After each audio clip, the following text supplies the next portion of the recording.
the forward to the first edition. We of Alcoholics Anonymous, more than 100 men and women who have recovered from a seemingly hopeless state of mind and body. So I'll read that again. Yeah? We of Alcoholics Anonymous are more than 100 men and women who have recovered from a seemingly hopeless state of mind and body. The seemingly is the important word for me, yeah? Because seemingly, one of the definitions is that it appears to be true or false to you. Yeah. So this whole place is based on seemingly, yeah? Because we're giving it the meaning it has, yes? And of course, the meaning it has plays between the two duality poles, yeah? Truth and false in this way, right? So hopeless and then not hopeless. Hopeless state, a hopeful state. So the seemingly is talking about a perceptual and interpretive principle here. Once there's the identification as this, then you take yourself to be the one, yeah, who's seeing it that way. But it's not seemingly anymore. You take it to be so, yes? So this is about just bringing it back to the fact, because if it was a hopeless state of mind and body, there'd be no recovery from it, obviously. But it seemingly is hopeless. So it produces the state, or what you would call like a petri dish of hopelessness that produces a lot of meaning and a lot of experiences and quite a lot of suffering, yes? Like the incomprehensible demoralization, that pitiful, incomprehensible demoralization. But in fact, it's seemingly so. That's the way out, actually, is to have that idea, at least that this is not real. It seemingly is so. And that throws really the light on us more than on what's happening. Because for something to seem to be so, there must be one who thinks it's so, yeah? So this is the real, where the shift occurs isn't by changing everything out there, it's by allowing this to change, yeah? And for me, what initiates the most profound change is to entertain, I'm not that, yeah? I'm not a long-lasting, independent, separate entity, yes?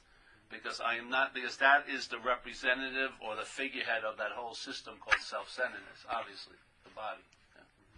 So, to me, that's really, really important. Now, what I wanted to talk about is in the fourth step on page 64. Actually, I'll go a little earlier.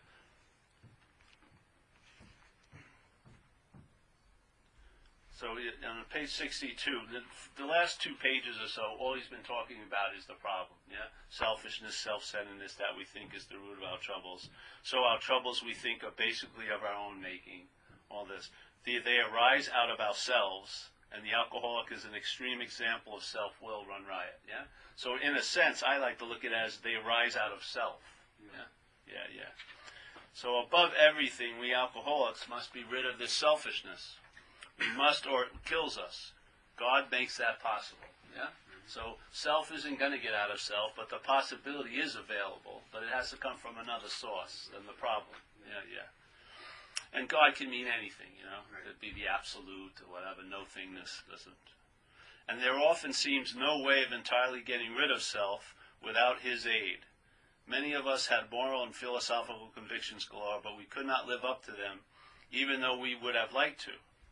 Neither could we reduce our self-centeredness much by wishing or trying on our own power. That's really important. So you're not going to really reduce the self-centeredness by trying on your own power. Yes, that would be self trying to get out of self. Yeah. So what we call a tried and true method of like processing and getting out of situations here, relying on ourself to get out, does not work on this one level. Yeah. Self's never going to get out of self. So it says neither could.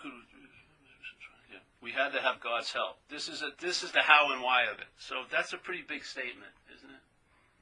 The how and why of it. If whatever it's the how and why of, it's a pretty comprehensive view. Yeah. So if you go, this is the how and why of it. Yeah, which he's talking about the situation we're in with alcoholism. This is a pretty damn comprehensive statement. And then it says, this is the how and why of it. First of all, we had to quit playing God. Now, to me, this is the big unspoken step of AA program. Yeah? To quit playing God. Because it says here, next, we decided that hereafter in this drama of life, God was going to be our director. He is the principal. We are his agents. He is the Father. The whole third step, that's what that's about, yeah? Which is the major principle of the program of AA, turning your will and your life, or turning your will and life over to the care of a higher power of your own understanding, yes? That's the major one. But actually, without the first, there wouldn't be a next, in a sense. So the first is to see what's playing God, or just be able to recognize playing God. And then next, then there's a decision to turn that will and life over. Yeah? So for me, what's playing God is the mechanism of selfing. That's what it does. You can see it when you wake up in the morning and it tells you how the day is going to be. Yeah? You haven't even got up yet, but your mind's already forecasting how the day is going to be.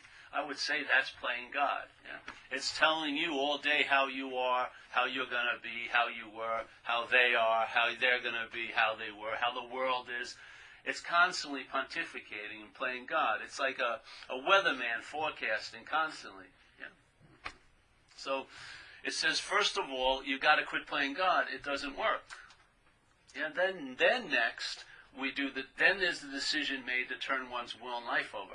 Now, how I see it, why that's so important is if you replace the root of the problem as obsession with self, as identification as self, yeah, and in the identification as self, this possibility is identified as the figurehead of that system called self-centeredness. Well, then self-centeredness will be making the decision, yes?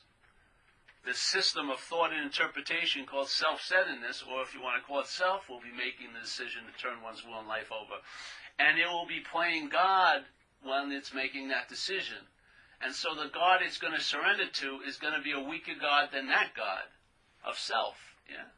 That's why I think the most important aspect of it is the first, which is to quit playing God. And what I found is, if you try to quit playing God, it's like that statement there.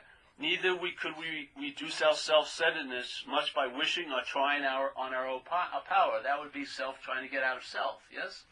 So I can't get out of self, so I can't stop playing God, but you can recognize you're not what plays God. Yeah.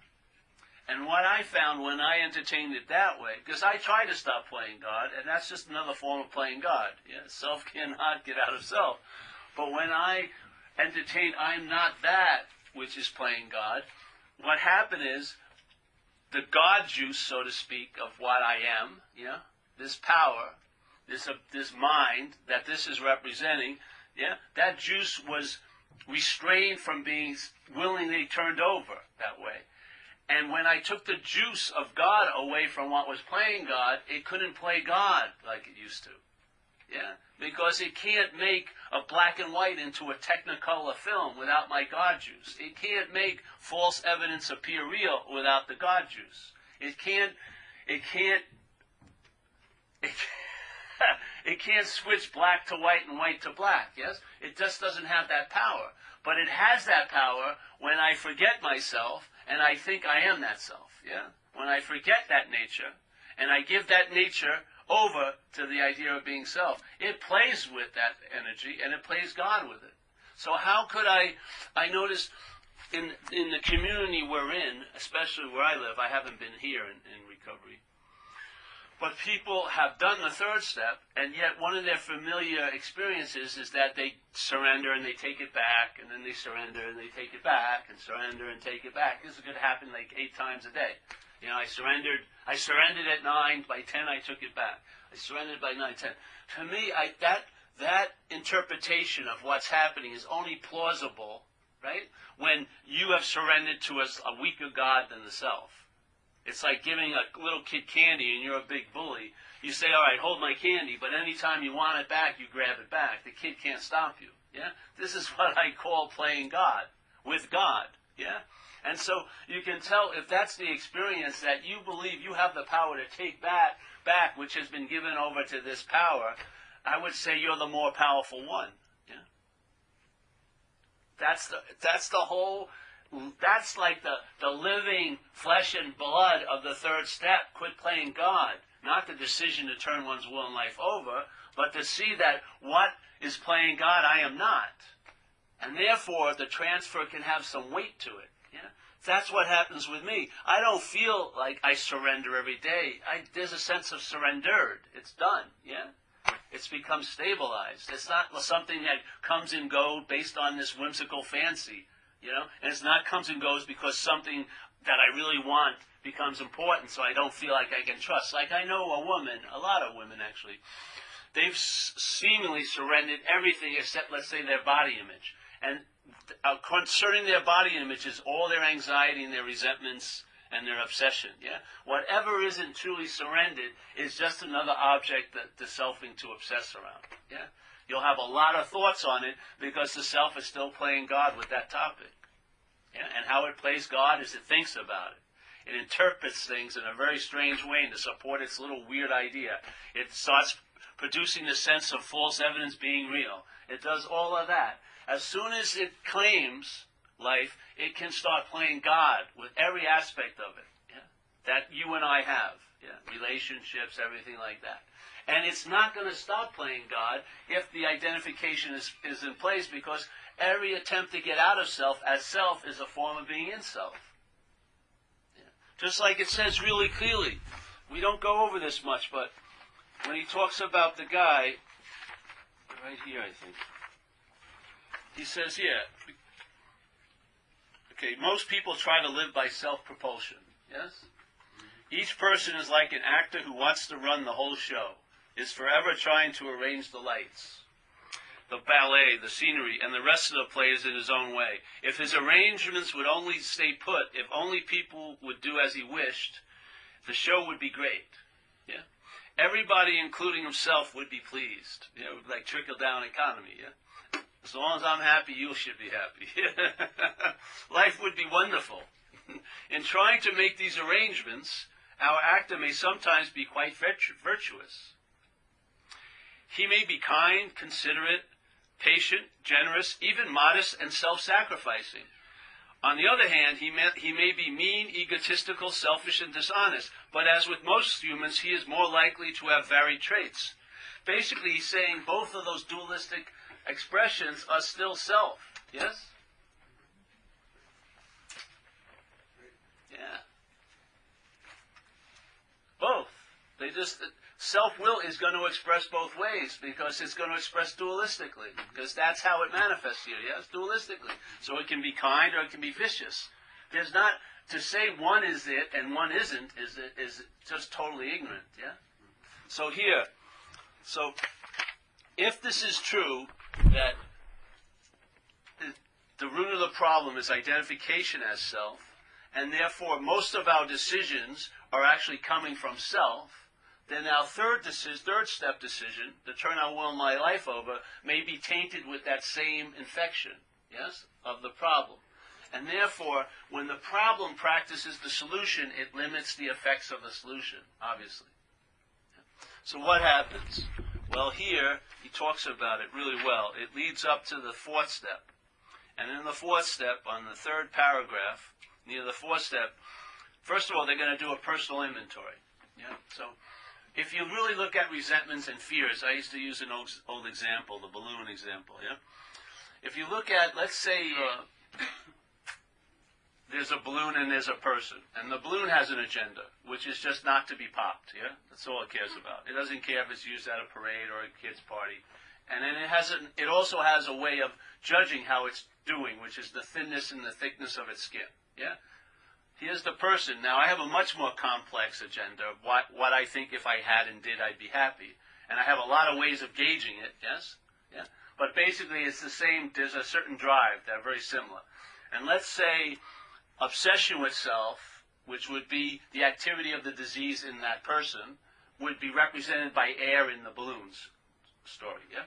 So let's say the balloon has alcoholism. So it's very obsessed with itself as a balloon, yeah? So here it is. It's pretty good, yeah. But the obsession is going to be represented by air. So all of this obsession is filling air into the balloon, right? The balloon's getting bigger and bigger. As the balloon gets bigger and bigger, what happens? The skin gets thinner. Then some self-centered fear arises and goes, "Wow, if the thing gets too skinny, too thin, I'm going to pop." Yeah. So now, okay, what does it do? The only thing he knows how to do, obsess over it. Now the balloon's really big and the skin's getting really thin. So now it starts looking around its environment at what it believes or seemingly thinks can pop it. So it's looking at that exposed light and it says, if I hit that exposed light, I'm a goner. It sees a lit cigarette. If I touch that ash, bammo, I'm gone. Yeah? So what does it do? It still starts having strategies. How can I maneuver through all these threats? How can I defend myself? All this stuff. And now the blue's getting bigger and bigger. Now the skin is super thin, and it's not only resenting the light, it's resenting the electric company. It's resenting every cigarette manufacturer for that damn cigarette. It's resenting all the carpenters that made a right angle on a piece of furniture, yes? And so you see that the resentments that it's having, yeah, the way it perceives is totally based on the size of the balloon, yeah? The more obsessed with itself, the more he sees threats, the more anxiety it lives in, and the more resentments it starts to have, yeah? And of course, while he's having the fear and resentment, he believes the cause of the fear and resentment are from outside.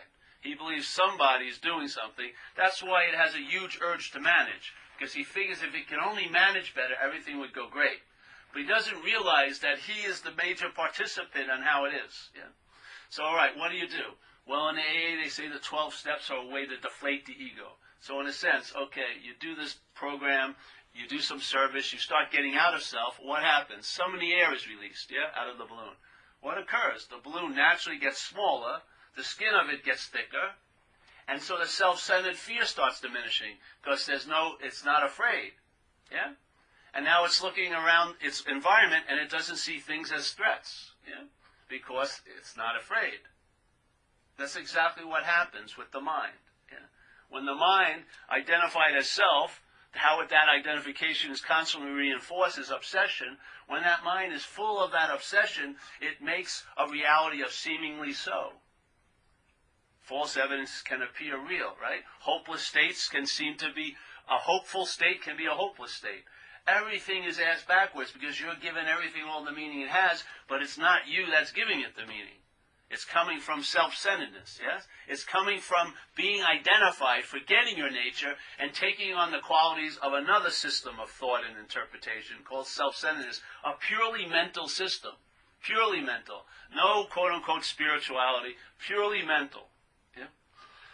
So that's starting to put out all the meanings. So it says, all right, we get to me, if you're in the program, was one of the most important things that I saw. It says, okay, so we're going to do this inventory. Yeah? And the first solution is very quick. Let's say I had a clothes store, and I used to sell pants and shirts and like that.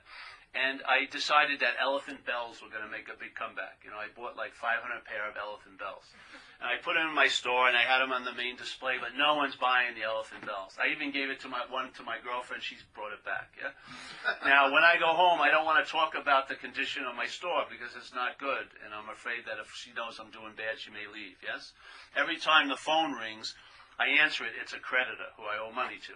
People are running in and stealing stuff because I've lost respect for the store, yeah? Jesus Christ, how could I have done it? How could I have thought elephant bells were coming back? You know what I mean? So this is the predicament I seem to be in. Suddenly a guy walks in the store and says, hey, I want to buy the store from you. I go, gladly. Where do I sign? He says, sign right here. So I sign up and I'm ready to leave. He says, no. You're going to stay here still, but there's going to be one difference. I own the place. All right? So he says, all right. So I go home that night and tell my girlfriend everything. Because the pressure's off. Yes? The phone rings. It says, is this the owner? I say, no. I hand it over to the new owner, right? Everything has changed, though it looks the same. Yes? But one thing has shifted. It's not mine anymore. Yes? I'm not the owner. I'm not the manager. I'm not the runner of the show. I'm not God, so to speak. This is what happens for many people. They get a huge amount of relief just by doing the third step, in a sense, as a decision. Because they're giving, and they can understand it conceptually, they're giving over their ownership of life, yeah, to some other power as long as it's not them. It says a power of your own understanding, but I like to get to there later. So, just before they go into the inventory process in AA, if you're following it, yes? Everyone's following it? Yeah. All right. Page 64, it says, first we searched out, we did that already. So it says, being convinced that self, that this me is one of the most important aspects of the book, yeah? Being convinced, which means to believe with certainty, that self, Yeah. Why I mean self is it's selfing. It represents a whole system of thought and interpretation. Yeah. That self is like the crown of that. Yeah. Being convinced that self manifested in various ways. In other words, it's appeared in life in various ways. Has defeated us. So it's very beautiful because this is where Bill W., either intentionally or unintentionally, I'd say intentionally, separates the two. There's an us and then there's self. Yeah? And then there's somehow a defeat occurs to the us. Now, from my view, how that defeat is facilitated is when self becomes myself. Yeah? See, selfing is being presented, but the hook is not the selfing, but when the mind falls for it and now becomes my. Yeah? The my, for me, is the activity of the disease. It's the act of being identified. And if you ask everyone in this room what self defeated them, we'd all have the same answer. Myself. Everybody. I don't care how many people you got in here that have any flavor of recovery, they'd all say the same answer. Myself. Maybe they'd say for a while it was yourself if you went out with her or him, yes? But mostly it's myself. So what is that? So if self isn't defeating you, but it's myself, then the defeat is really very, very close to right where you are, the source of the defeat. Because it's mind becoming identified with what it's not, which facilitates all of this shit happening. Yeah? It allows all this meaning to be drenched. All of it. So, being convinced that self, manifested in various ways, is what has defeated us. We will now look at its, meaning self's, common manifestations. So the next paragraph, it says resentment. Yeah? Resentment. Then it goes to fear, and it goes to harming other people in the pursuit of what we want. We look at sex. Yeah? These are sort of the common manifestations of self. And this is what the program recovery calls the first inventory. We're supposed to take an inventory, yeah? How I view it is we're taking an inventory of self-expressions in our life, yeah? In other words, some system has has placed itself to be us, yes?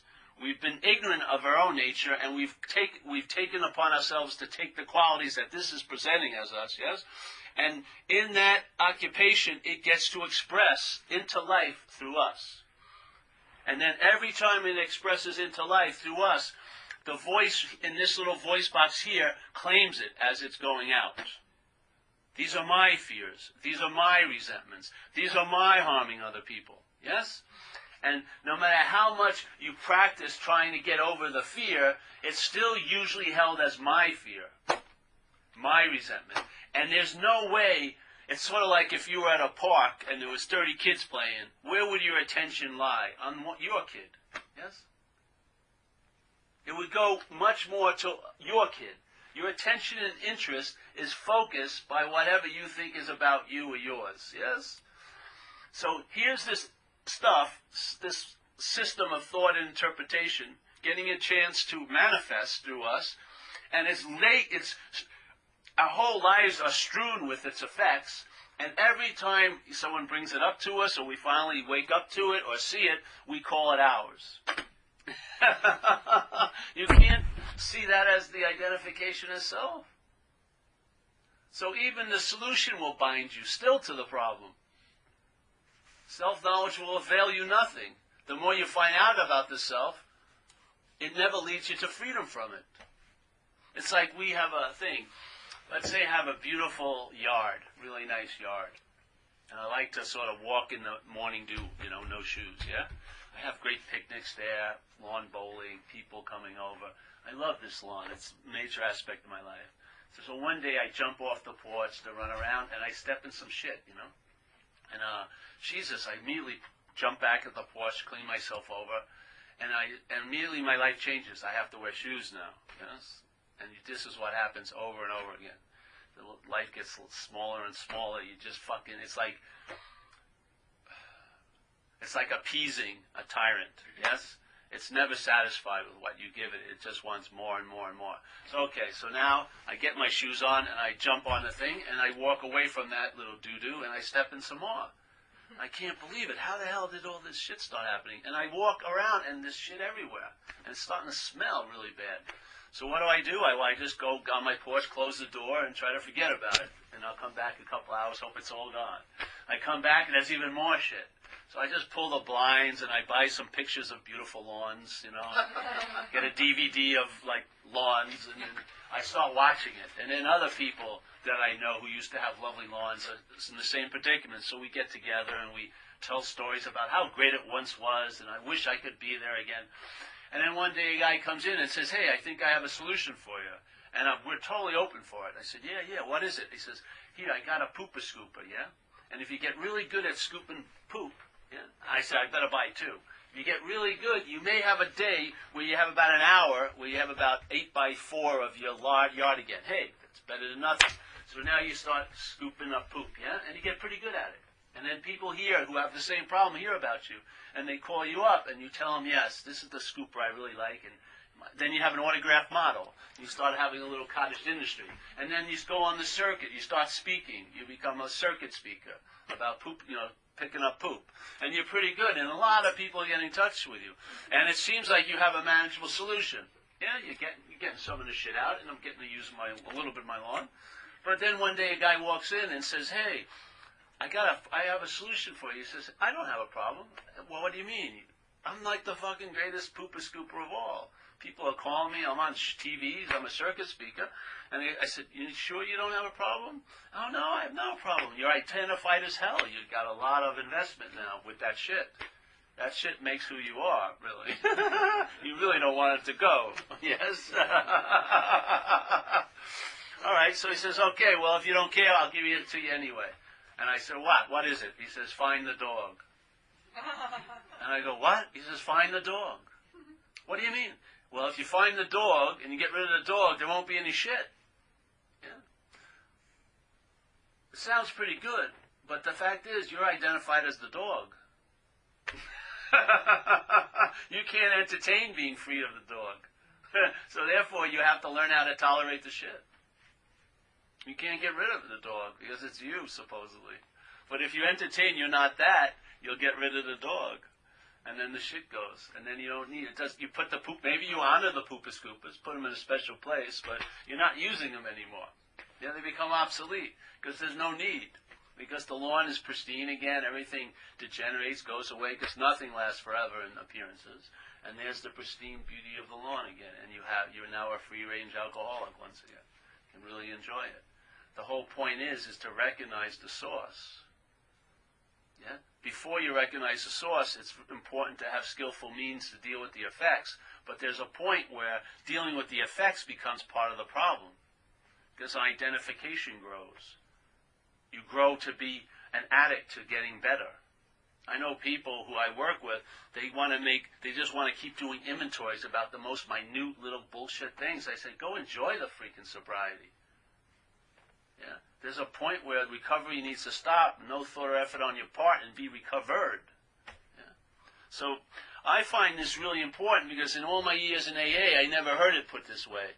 People passed on the way they did the fourth step, and it was all about my fears, my resentments. And yet, I think it clearly states that they're not mine, they're self's. Yeah? And if I'm not self, then they're not mine. I'm not beholden to them. Because if you're beholden to them, you won't be able to put something down. You can't walk away from your kid. But if a crazy kid was flipping out at the mall, you'd walk away really easily. But when it's yours, it's very, very difficult.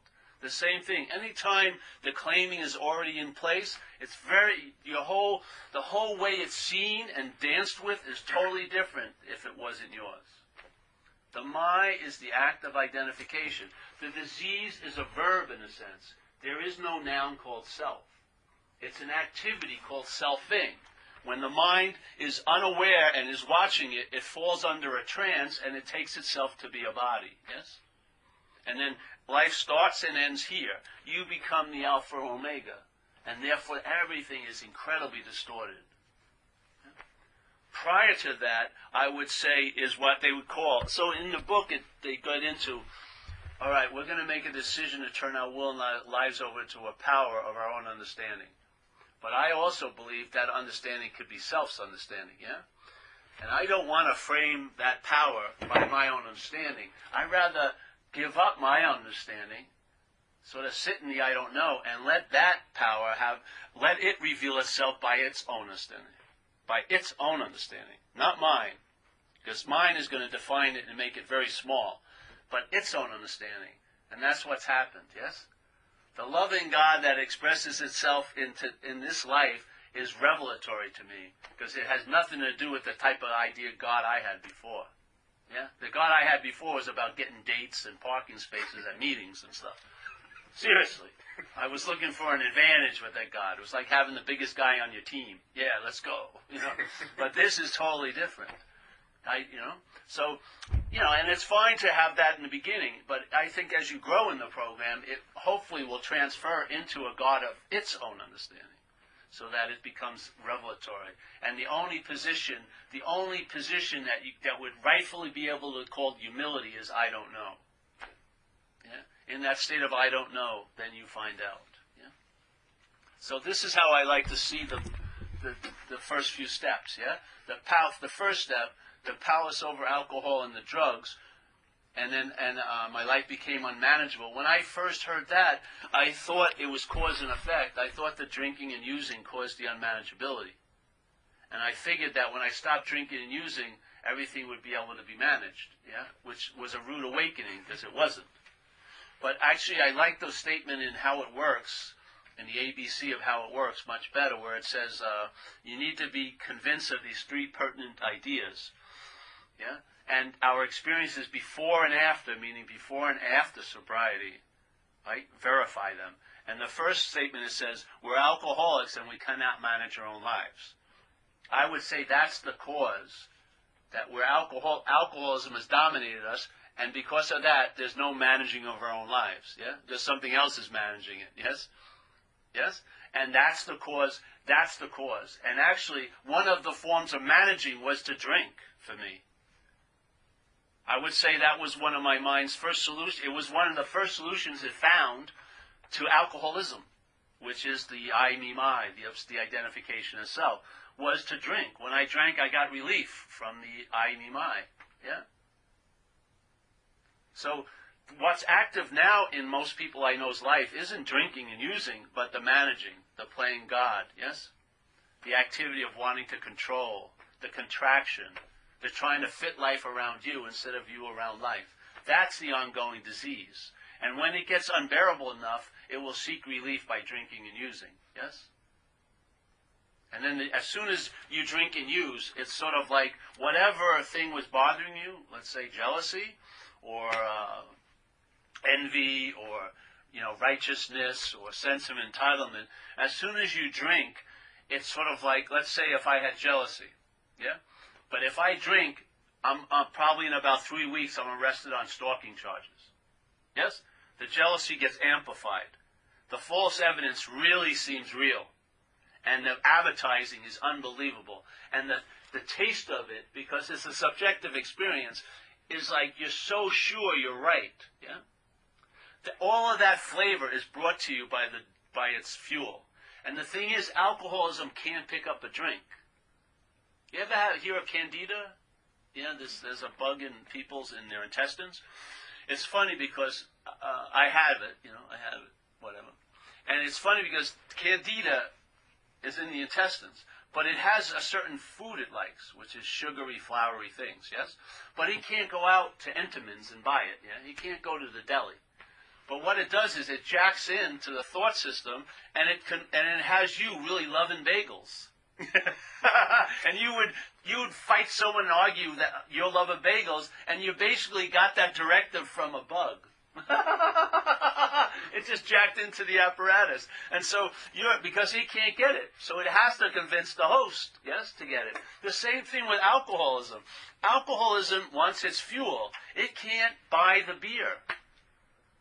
It can't reach for the shot.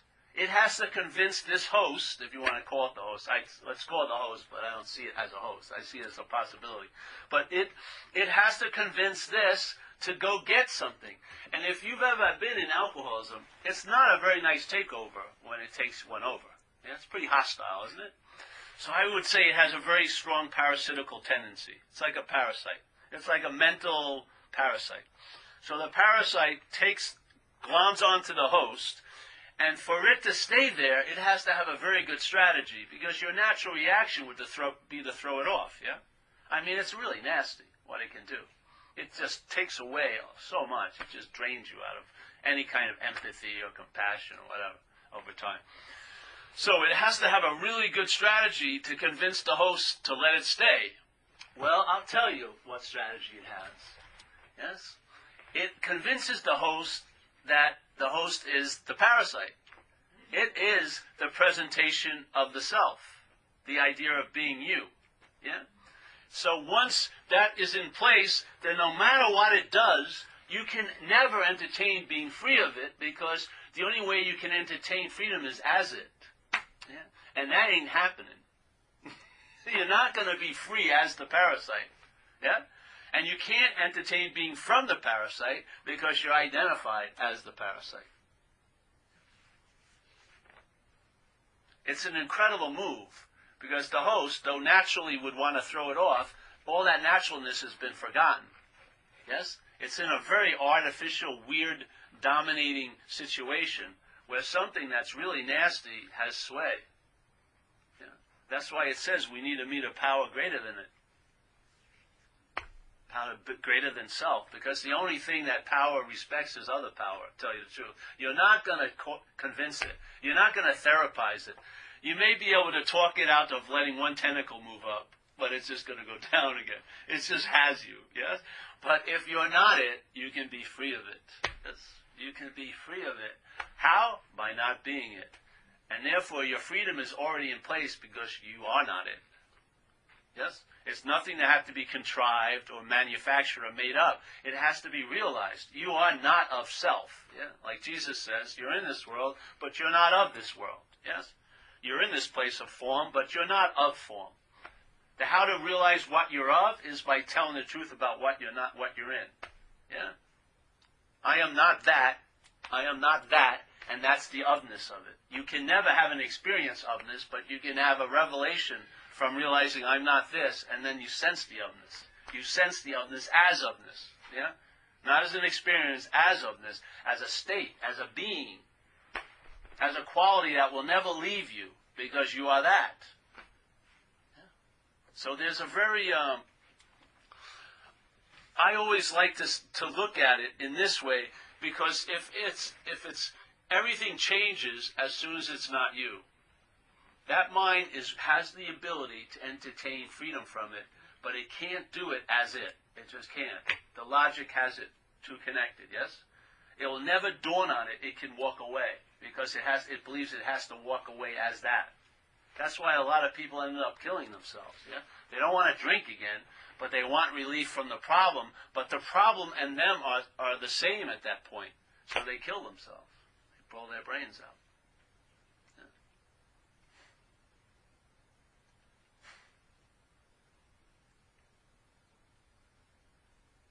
As soon as it's not you, tons of possibilities flood in. As long as it's you, the possibilities are quite limited.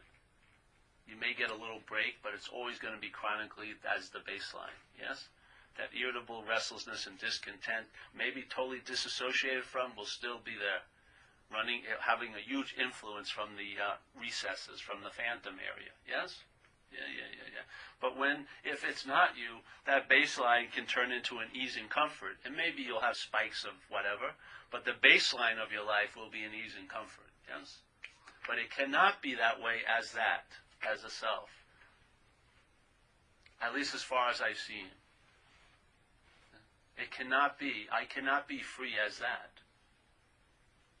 So. And then where do we go after that? The fifth step. The fifth step is you share this inventory about self with another person and that power. And the power is very important, yes?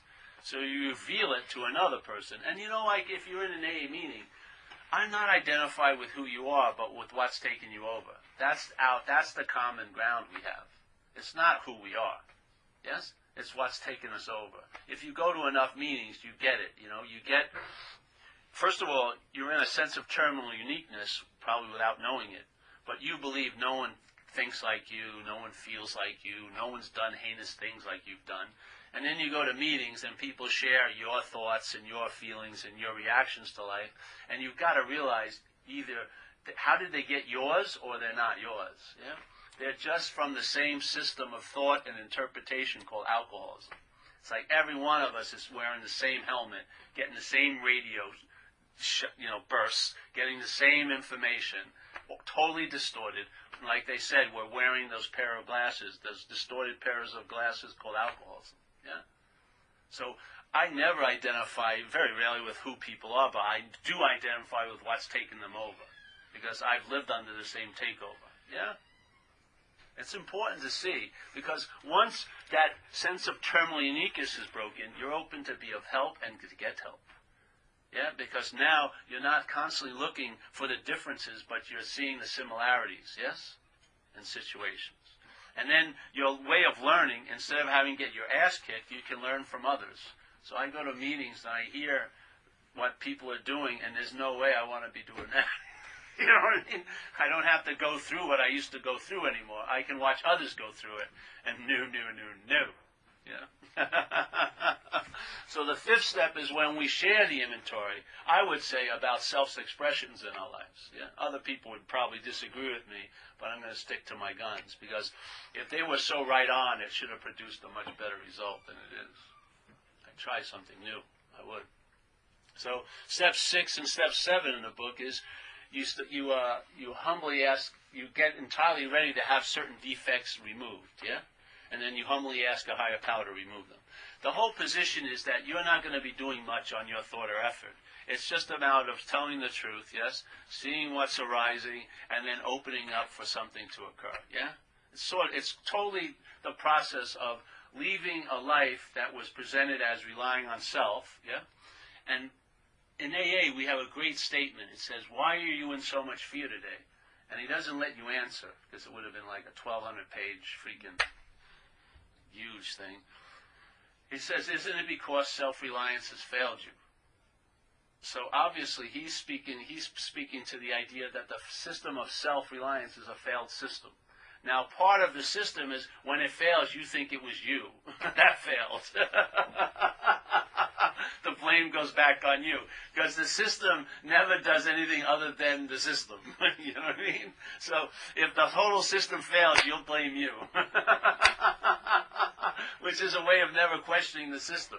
But he says, hey, why are you in so much fear today? Well, let me tell you why. No, isn't it because self-reliance has failed you? So basically everything can be brought back to that one basis of living, which is self-reliance, yeah?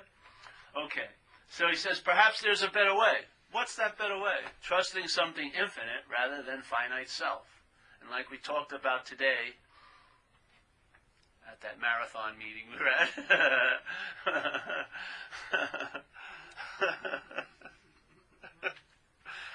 yeah. When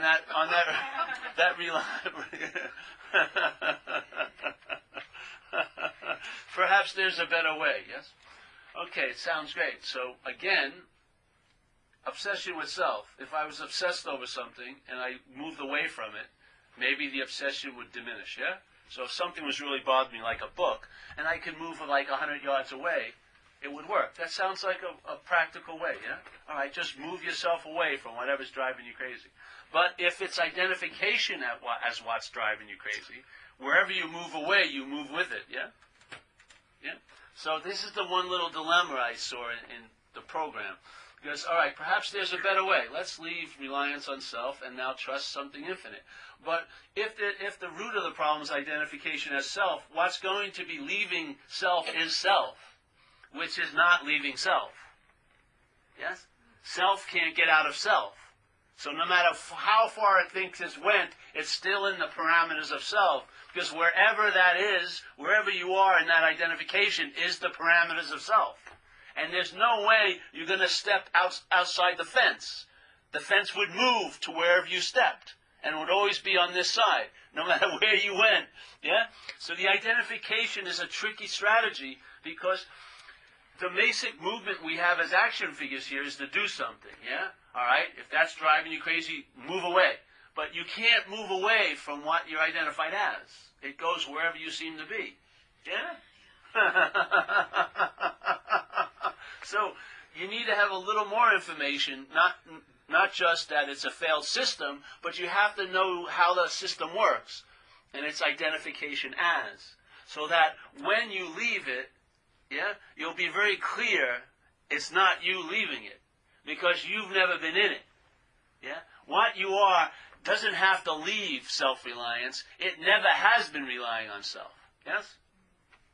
That's the solution. That's the timeless aspect of the solution.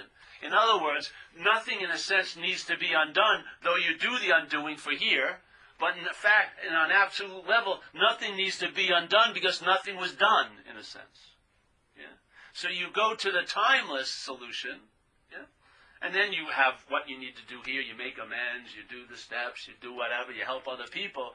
But none of that is bringing you closer and farther from where you can never leave. It's just a form of expression, to me, a lovely form of expression from where you're coming from, yeah? Is to be in that, and there is a place of rest because it's not disturbed by any agitation, because there's no seeking in it, because there's nowhere to go and there's nowhere not to go, yeah? So here, when relying on self, the mind that's relying on self is agitated because what it's relying on is agitated, yes? And so its idea of that's why seeking abounds, yeah? Because the agitation is causing the mind to be restless, and therefore it's seeking relief from what's causing the restlessness, but it can't see that because it takes it to be me, yeah? It can't get out of me, yeah? So therefore it gives up or tolerates the anxiety and tries to make the best of it. Let's get therapy about it. Let's do this or that. But it can't entertain radical freedom from it because it is stuck on the idea that I am that. Yeah?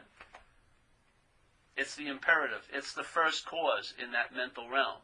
You become the Alpha and Omega. There's no way it can entertain not being you. Yeah. So 7 and 8 in the program. 7 is you ask this higher power to remove these defects of character. 8 and 9, which is really powerful, is making amends. 8 is making a list of the amends you made. And actually, it's really empowering because that was the strongest step I did with step 9. When I went back and paid people money and stuff. And what happened, one of the best ones was I used to go to a meeting in North Beach, in San Francisco. And in San Francisco, parking is very premium. There's no place to park your car. Yeah? So every Thursday night, I'd go to this area, and there was a marketplace called Rossi's Market that I used to go to when I was out there using. And I used to go there, and I'd wear a long jacket, and I'd steal a couple of beers, and like a steak or something, and place it in my back. Every day, that's where I got my sustenance, my calories, yeah? And so I did this for months and months and months. So when I got sober, I'd like to go to this meeting, but I didn't want to go by Rossi's Market. Yeah, I never went near that park, that block. I didn't park, even if there was a space in front of it. I didn't take that space. Yes. Then finally it dawned on me, I'm just going to go there and make my amends. Yeah. So I walked up and I asked the guy, where's the manager? And they pointed it up to the thing, and I went up there, and I said, hey, I'm in a program of recovery, and when I used to live around here, I used to steal from your store, and I'd like to pay you some money for it. And I offered him $55. And the guy was incredible. He took the money. And then I left there, and you know what? I never thought of Rossi's Market ever again. That's the thing. That's what it's like. Yeah? Don't try to use philosophies around it. Don't say, I never did anything. Because if the mind's hung up on that, just make freaking amends. Yeah? Go back and tell the truth. Put it out there. And then the thing will be totally erased. Yes? Totally erased. All that occupied space that's been turned into a storage unit is freed. Yes? All the interest and attention that works hard at not going there, let's not think about it, let's not see Rossi's Market or anything like that, is free to go other ways, right? It's set off on a new course of action, freedom. And to me, it's the interest and attention that actually enriches life. Yeah? So that would be step 9. Step 10 in the program of recovery is to continue to do personal inventory, so that basically the selfing can't get another, like a beachhead, yes? Lock in. So you see how, if you're having resentments during the day or you're claiming them to be yours, you see if the anxiety seems to be lasting a long time, because those are all signs of being occupied by the dilemma, yes? So they indicate it to you. So you tell the truth about that, you write it out, and you see the exact nature of the wrong, which is self-identification. Hey, bro, how are you, man? This is the we're not even at the first talk, so this is, come on in. All right. We're going to start up again in a minute. All right.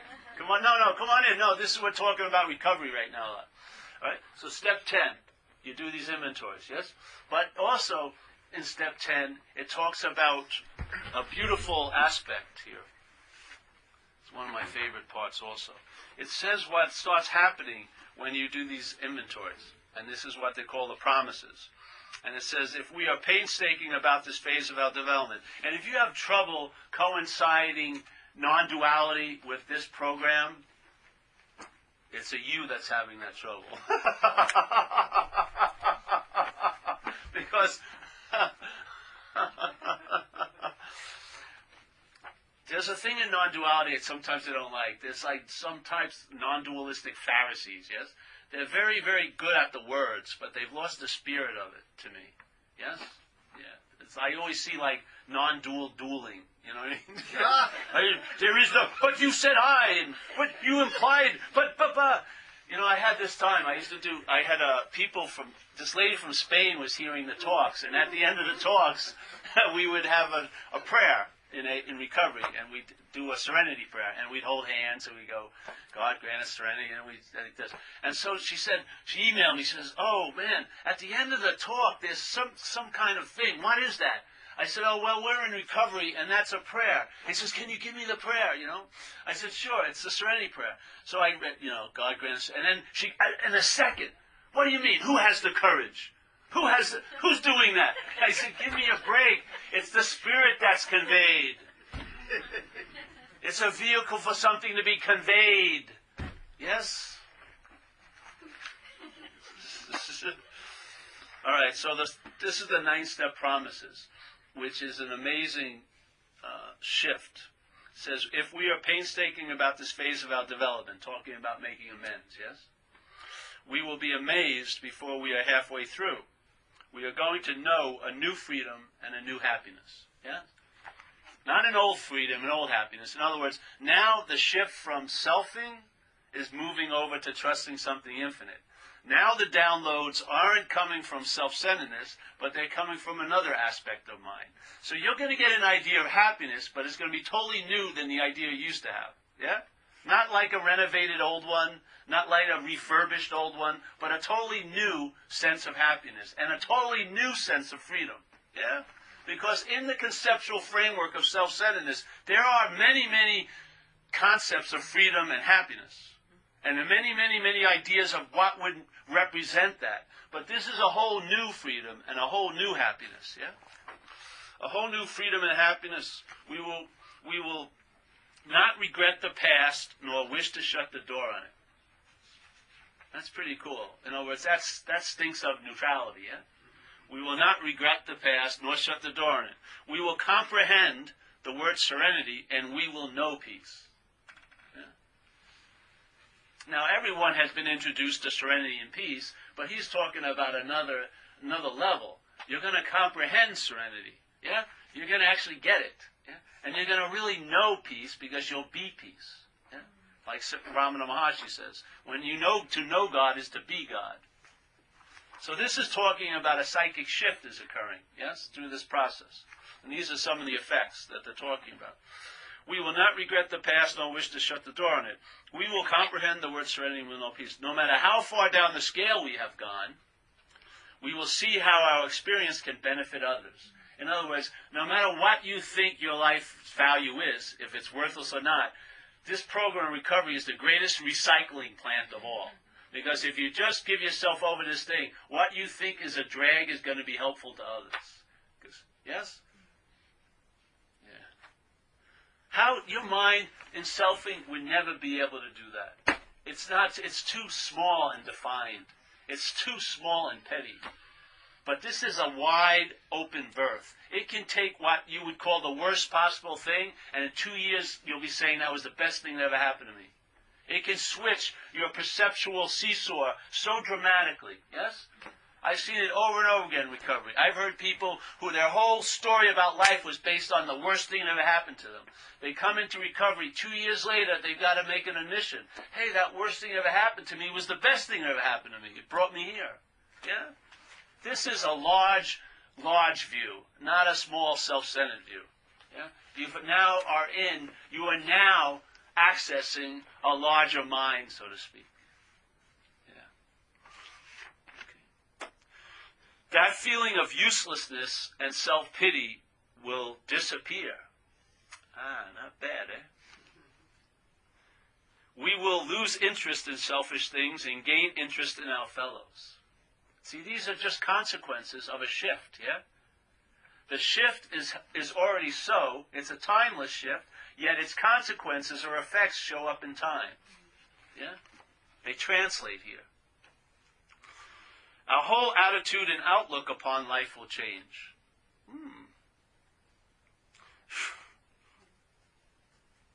He's not saying some of your attitude, our whole attitude. The whole enchilada will flip over. Yeah? We will intuitively know how to handle situations which used to baffle us. We will suddenly, fear of people and of economic insecurity will leave us. We will suddenly realize that God is doing for us what we could not do for ourselves. Yeah? This is a powerful, powerful demonstration. Yeah? And I wanted to go back to page 63 because I forgot this. It talks about when this position of reliance on something greater than self starts occurring. Yeah? And it says, okay, when we sincerely take this position, yeah, when there's some honoring there, all sorts of remarkable things followed. We had a new employer, being all-powerful. He provided what we needed, and these are the two requirements. If we kept close to him, which you can't be far from it, so that requirement's already met, and performed his work well, which is service. Yeah? Established on, and so it says, okay, so you're going to have a new employer. So basically, all your preoccupation with what's going to happen to you in the future has been taken care of. Yes, you're going to be taken care of as long as your performance works well and stay close to it, and you can't be far from it. Yeah. So it says, okay, but then now established on such a footing. So first you entertain it with sincerity. Now you get established in it. The view starts turning into vision. Yeah. The view starts turning into vision. Some of the effects of the vision is, established on such a footing, we became less and less interested in ourselves, our little plans and designs. I love how he uses the word little for the plans and designs, because when you're in selfing, every plan and design seems pretty big, doesn't it? Yeah. So he shrunks it down. Our little plans and designs. More and more, we became interested in seeing what we could contribute to life. As we felt new power flow in, this is pretty nice. Yeah? As we felt new power flow in, as we enjoyed peace of mind is a fact. The problem is we can't enjoy it because we're addicted to time. Yeah. So even when everything's going great and it seems like you could be able to enjoy peace of mind, the mind's entertaining in time that it may not be great later. So there's no way you can really rest in peace of mind, though it's available, because of the time constraints. Yeah? If you're feeling really good, the little nagging thought comes, but you may not be later. Yeah? So your attention gets divided and shifts from the peace of mind and goes and aligns with the agitation of mind, which is produced by the time. Yeah? Yeah. Though the solution is always timeless. Therefore, it's available at every time. But it's not constrained or affected by time unless the mind, identified as self, brings it in. Yeah? So any enjoyment in time won't be lasting, obviously. Yeah.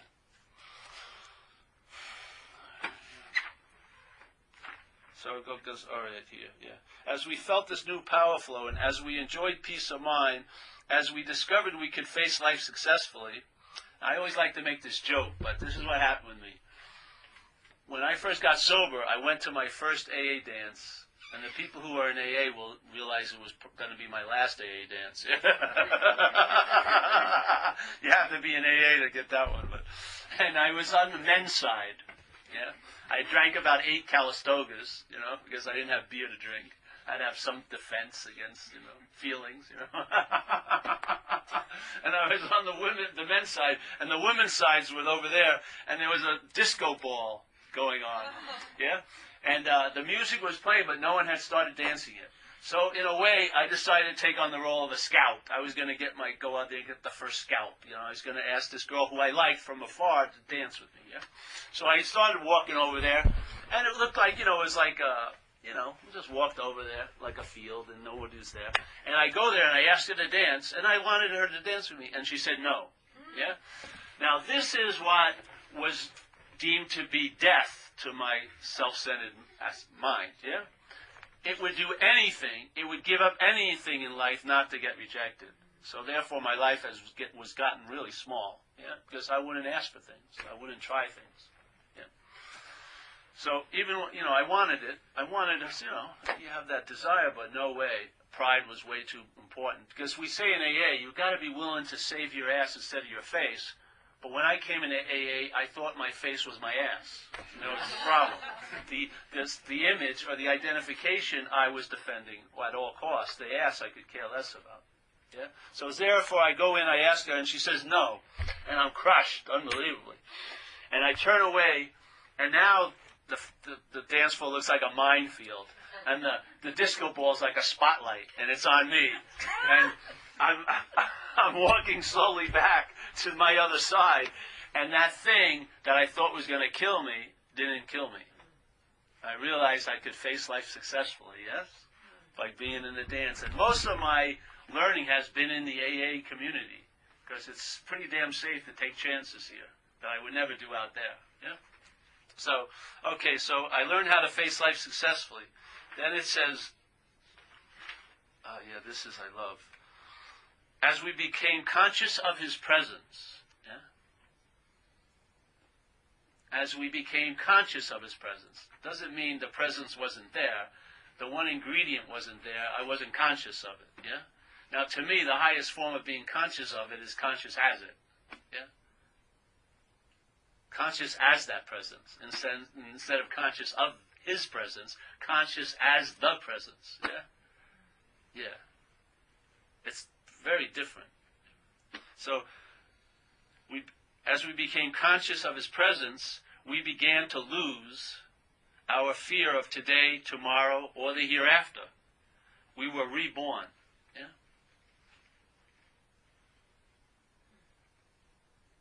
And you know what? Every aspect of this book, detailing the problems and the solutions, I've had a sense of since I've been in AA. Every aspect of it. Everything, every quality of the solution, how it can demonstrate, I've had a sense of in my life.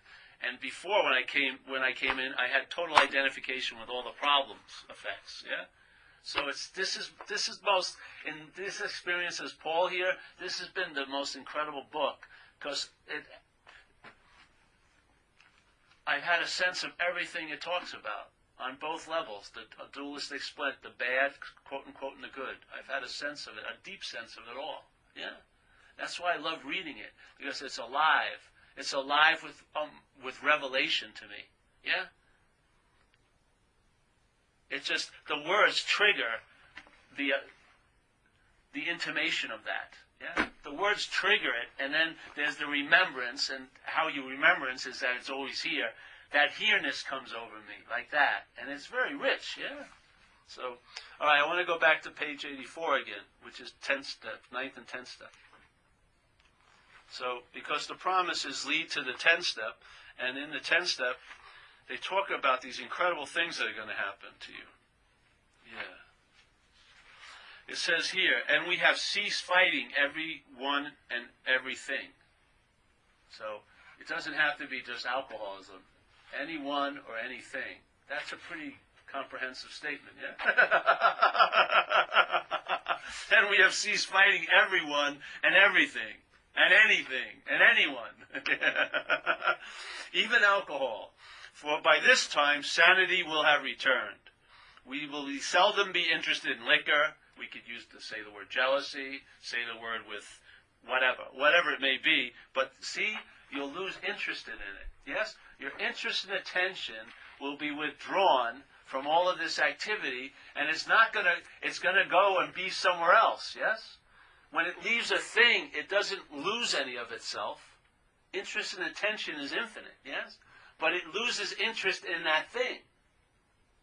And this is just showing how this program takes the interest and attention that is bonded to this idea of being a self, releases it, and it tells you what happens when the interest and attention is now free to go in other directions. These are the things they're describing. This is what happens when interest and attention is freed from the bondage of self. You will cease fighting anyone or anything. If tempted, we recoil from it as from a hot flame. We react sanely and normally, and we will find that this has happened automatically. Yeah? In other words, didn't take any time. We will see that our new attitude toward liquor has been given us without any thought or effort on our part. It just comes. That is the miracle of it. We are not fighting it, neither are we avoiding temptation. We feel as though we had been placed in a position of neutrality, safe and protected. We have not even sworn off. Instead, the problem has been removed. Now, for me, for the problem to stay removed, in this experience, I had to see it as I am. See, the problem doesn't exist for me when it doesn't exist as me. Yeah? That's how it stabilizes, yeah? I am not that which my mind took itself to be. I am not that.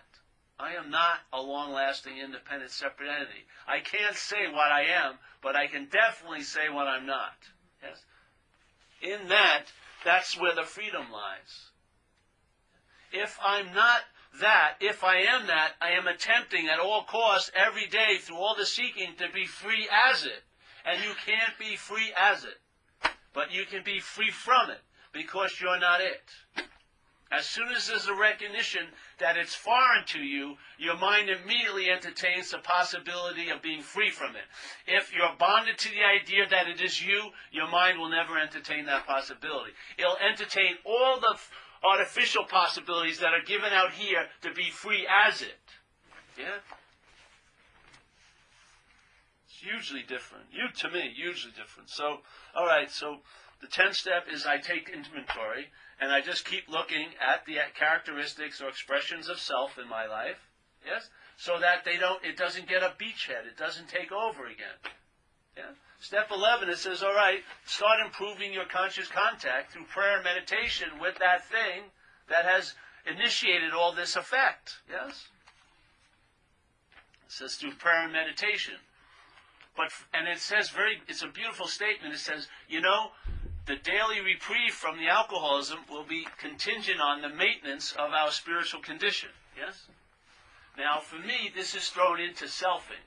So there's the self in the act of being identified, now trying to accumulate or acquire spiritual condition sort of as an advantage. Yes?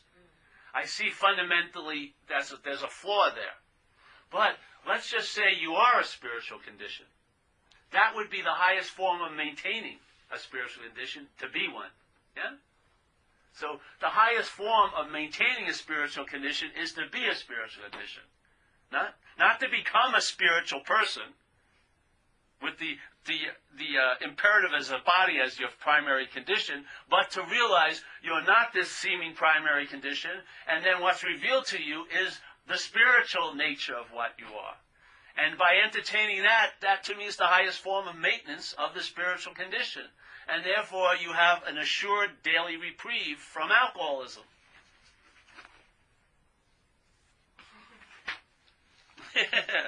Hallelujah. So step 11, whatever you like, taking walks, whatever causes it to be more familiar to you, take advantage of that. Yes? If you like taking walks, if you like going to halls and meditating, if you do whatever it is that sort of provokes or evokes that sense of possibility of that presence, go for it, yes? And then step 12 of the book for us is the whole point. After having a spiritual awakening, yes, we are now going to try to practice these principles in all our affairs, and we're going to attempt to help other people achieve sobriety. Yes? That's going to be our purpose here as an action figure. We're going to try to help other people achieve sobriety, and we're going to practice these principles on our affairs. So the whole aspect is you have it by giving it away. Yeah? You have it by giving it away. If you feel like you have, if you try to hoard it and claim it and privatize it, you don't have it. Your way of having it is to give it away. It's totally opposite than if you're dealing, let's say, with a cocaine dealer. I never knew a coke dealer that had coke by giving it away. Yes? They'd sell it to you at very high prices. But in this level of modality, you have it by giving it away. That's what keeps the whole program alive, is to be of service. And that's one thing I see somewhat in a lot of participation in quote-unquote non-duality meetings. Sometimes the best thing to do would be go out and help someone else. Yeah. It may give you a stronger feeling of not being self than all the studying about not being self. And I go with the feeling as a higher authority than thoughts about shit. Yeah. So that's the presentation of the 12 steps. And now we'll just segue into the regular meeting.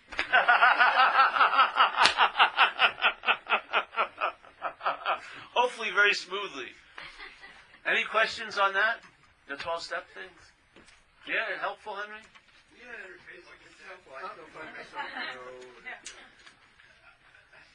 find myself not really getting how this system, Yes. can get integrated. Well, I would just maybe let go of that idea and just see if you get integrated anyway. Yeah. Yes, because it seems like there's a little momentum going, and I got a feeling you'll be at a recovery meeting very shortly. You're right. Yeah, there you go. The magic's already started to spin. Just let's see where it takes you. Okay. I can see it. It's so obvious, Henry. So don't worry about it. Just revisit. And you know what? You can take the view that maybe you may be of help for someone there.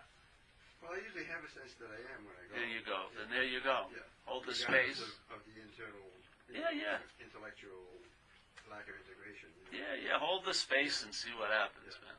Yeah. Well, you're needed anyway. You're needed. You are. People in recovery need to have examples. They need certainty. And they can't provoke it themselves, so you have a role maybe of holding that space. Yeah. You'll be put to great use. Really. Great use. So, okay. This is how many hours?